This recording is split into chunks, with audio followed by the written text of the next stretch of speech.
Hey, how's it going? It's Xavier, and I actually want to do just a quick tutorial video, basically going over the MBUX Infotainment regarding this screen and these buttons that control that. And here we go. First, I want to highlight just these buttons here. Again, this will control that screen. And for example, let's say you're going a few screens in here and you're doing a few prompts and where to. If you want to quickly go back to the home screen, you hit this button. And then what the back button does, it just goes back one page on that screen. And that's what that's for. And if there's like something that you want to scroll over, as you can see, it's touch. You just select it, and you just hit that button there, and it selects whatever's on the screen. So this next button over here, sorry, this one here, activates the Mercedes voice command. You could just say it by hey Mercedes. Or you could just go ahead and hit the icon there, and that'll activate it. And again, the Mercedes voice command, which I'll get into a little bit, activates the navigation, activates the AC. You could turn on the ambient lights, you could turn on the camera, you could turn on the park assist, open up the panel roof, all by voice command. Okay. And the next button over here, the little star, is for favorites. And what that does, it pops open this screen. And, for example, let me show you what you could do with it. It just gives you greater access or quicker access to, like, let's say, there's a favorite radio station you like to listen to. We'll go ahead and hit this.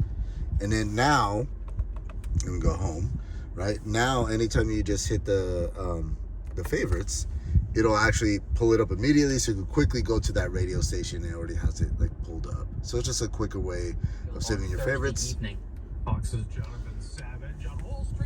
And then you could do it with a few things like quick access to the comfort, the massage, the vehicle settings, to turn on the camera. You could quickly just give it access to the favorites. Next two buttons are, I would say, somewhat self-explanatory. This is the volume button, right? You put it up and down. What you don't know, or you may not know, you hit the button and that mutes it. And then the next button over, obviously, once you have your phone set up, you use that to pick it up. You use that to reject the incoming phone call or hang up from a phone call. Okay, so now I'm gonna focus on just the screen. And just like the home button here, it works the same as the home button there. Let's say you go through a few pages and you're going through a few prompts, your home automatically takes you back to the home screen. And the nice thing about the home screen is like you could actually change maybe the order of things. Let's say if you prefer the radio to be first, you just hold it down, right? And then it gets highlighted, and then you just move it around. And then hit it again, that stores it. And then you can bring some of these icons down as well for added convenience. So next, I want to show you, the radio and rather like what I would call the presets. So first, let's say you go to your, whatever desired station you want to go to, and let's say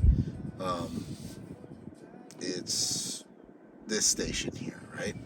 So what you do is you're going to hold it,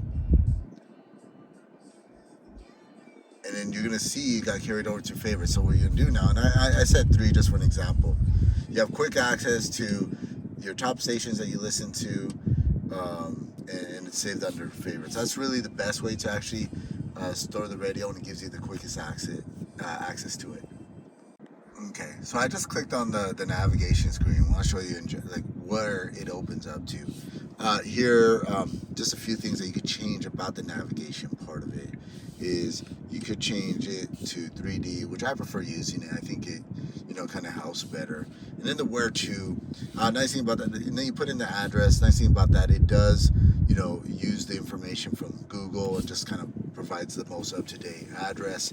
If you want to use like the go home feature where you say, hey Mercedes, go home, then you put your address here. What I did like a point of interest where, I just did my cross sections. I didn't really want to have my address on there. It's up to you, but it's just nice when you're a different part of town and you just want to quickly navigate out of there. You just, say, hey Mercedes, navigate me home. It'll take you home.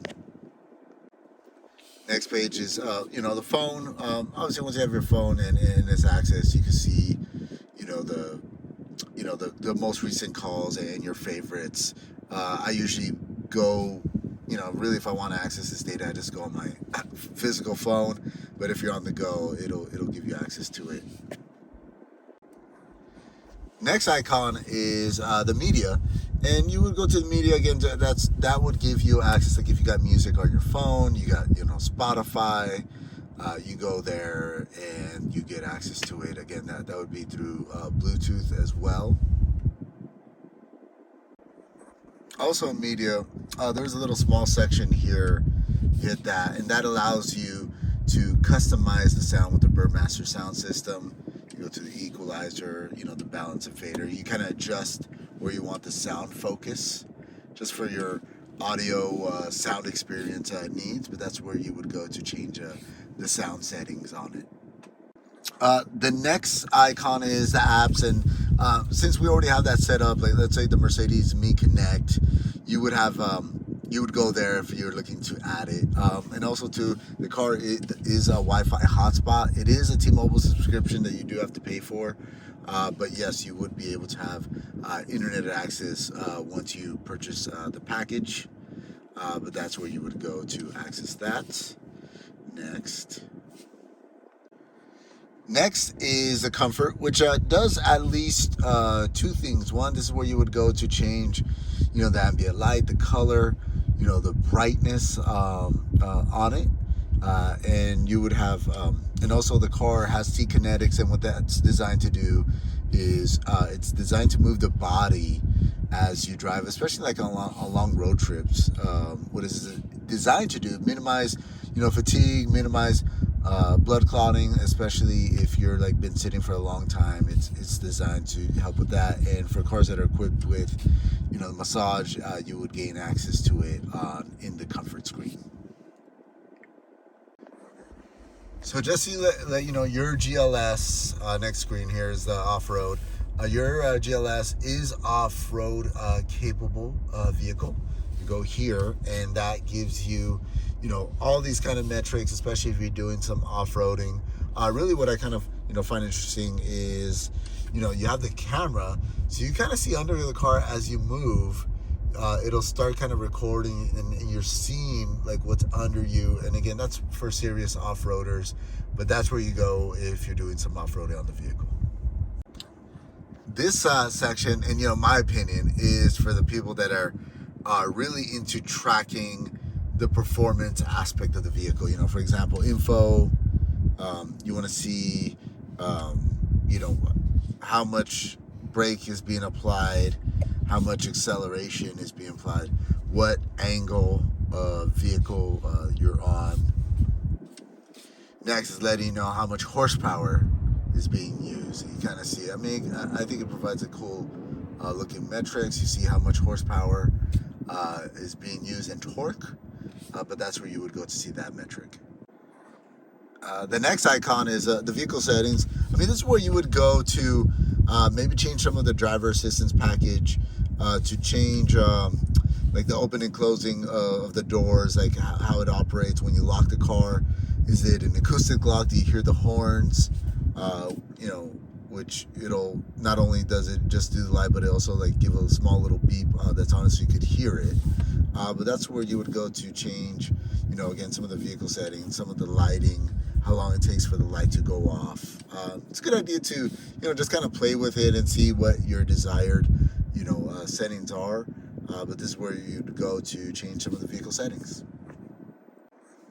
And this last button, if you scroll over, is just, it lets you know, what devices are currently connected to the vehicle. Again, it's not necessarily the phone. Some people can have like a tablet or like a computer device that's actually connected to it, that allows for like, Bluetooth, capabilities. But that's what that last icon's for. And last section is I want to cover below is a little touchpad, which again allows you to use the touchscreen for this part of the vehicle, right?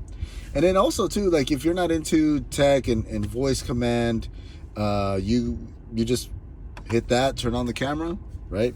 Hit that to go to vehicle settings. Here, sorry, let me get that. Go to vehicle settings, and it provides a quick button access to that. Go hit that for your favorites. Want to quickly go to the navigation screen, pulls it up. Quickly go to the radio station, it pulls that up as well. And if you want to quickly go to the phone part of it, you just hit that button. And then that works the same, home button, back button as well.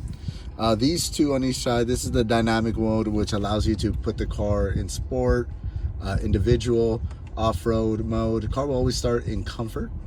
And the next one is the volume controls, right? Similar to what was on the steering wheel. Hit that. But it also works as the mute button. And then down here, right, so while we're at it, that is for the to adjust the height of the vehicle. So load leveling. If you're going to do some off-roading, it's a good idea to put the car up. If you're going to be maybe loading some things in the car, you want the car a little lower, you could actually lower the height as well. But thank you for watching.